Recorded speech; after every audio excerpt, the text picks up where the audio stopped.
Hey folks, I'm Brendan, and you're watching the Overqualified Henchman. Marvel's latest Netflix series, Iron Fist, came out this week, and it's not great. Even setting aside the question of cultural appropriation for the moment, because that's a whole conversation in and of itself, let's just say that if you're gonna watch one Marvel Netflix series about a white martial artist beating up a bunch of nameless Asian extras, it should probably be Daredevil. The overall acting and writing were rough. One character responds to finding out that Danny can break steel with his bare hands by saying, in all seriousness, are you sure it was his hands and not his fist?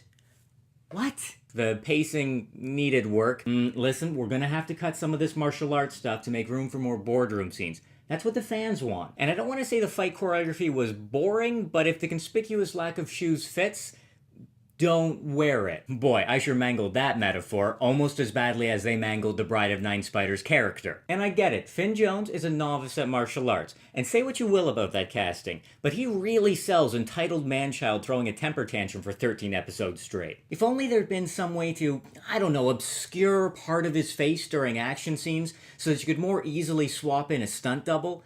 Yeah, what would that even look like, though? I'm not salty, you're salty. But I try to keep these videos largely positive, so... You want to read some comics? Let's read some comics. You were born Daniel Rand. At the age of 9, your life was shattered by the murder of your father. At 19, you emerge from the mystic city of Kunlun, reborn in the fires of a dragon's heart. Yours are the most finely honed martial arts skills in the world. You were born Daniel Rand. You have since changed. Stan Lee presents Iron Fist, the living weapon. Joey, all of you guys, look! Iron Fist just jumped off of the building! Man, I seen everything now. That crazy super dude's killed himself for sure! Not quite, my friend. This is just Iron Fist's morning workout routine, because Danny Rand is extra AF. Danny's on the way to the hospital to meet up with his friends Misty Knight and Colleen Wing. Colleen's father is there after a nasty run-in with Angar the Screamer. Master of the Mindstorm, don't you know? Let's take a moment to appreciate Danny's Canadian tuxedo, then say hello to Misty's roommate, Jean Grey. Now, when Jean moved out of the X-Mansion into the city, she roomed with Misty Knight, and they weren't like on a super team together or anything, they were just roommates, because comics are awesome. Less awesome is that the mind of Colleen's father was damaged enough in the attack that he doesn't even remember he has a daughter, which understandably gives Colleen feels. That in turn gives Danny feels as he debates the balance between his old new life in Kunlun and his new old life in New York. Luckily, before things get too navel-gazy, something starts blasting up from the roadway. Heads up, New York! 'Cause the Wrecking Crew is back in town. These days, the Wrecking Crew kind of get treated as jobbers, getting beat up to show how tough another character is.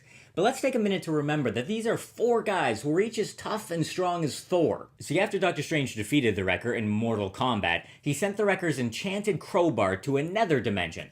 It's like Thor's hammer, but a crowbar. But when the Puppet Master used his radioactive clay to control the Wrecker and make him fight the Fantastic Four, it drew the crowbar back to Earth. How does radioactive clay access a mystic limbo dimension? Well, it's really radioactive. Anyway, the Wrecker managed to escape police custody after being defeated by the Fantastic Four, with Luke Cage subbing in, and proceeds to free the other members of his crew. You remember I said these guys were strong, and they know it. The Wrecker decides that from now on, the Wrecking Crew is strictly big time, and they're gonna prove it. They're gonna make their rep by taking down the strongest superhero there is.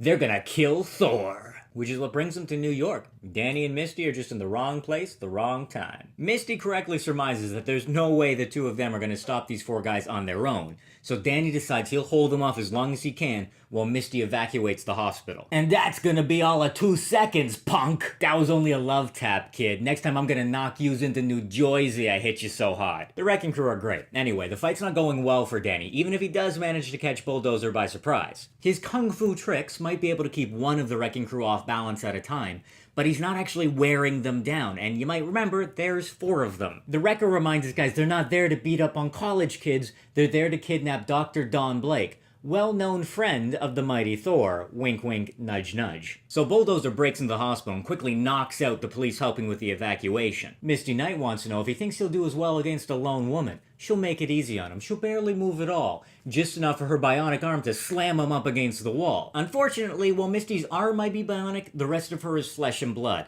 Flesh and blood that Pile Driver puts the squeeze on. Enter Iron Fist! Thank goodness for quick costume changes. Pile Driver points out there's not a lot Iron Fist can do to actually hurt him, But he's not the first tough guy Iron Fist has fought. Popping his eardrums buys Iron Fist a couple of seconds, but just as quickly, here comes Thunderball. Interestingly, Thunderball is by far the most intelligent and educated member of the Wrecking Crew, but even he wasn't expecting Iron Fist to jump out of the way of his Wrecking Ball, letting it slam right into Bulldozer. Of course, Thunderball's Wrecking Ball can return to him just like Thor's hammer. Magic Wrecking Ball. He's gonna smash Danny into a pulp, and Iron Fist realizes his only chance at stopping the Wrecking Crew is to unleash the full power of his Iron Fist. Scow!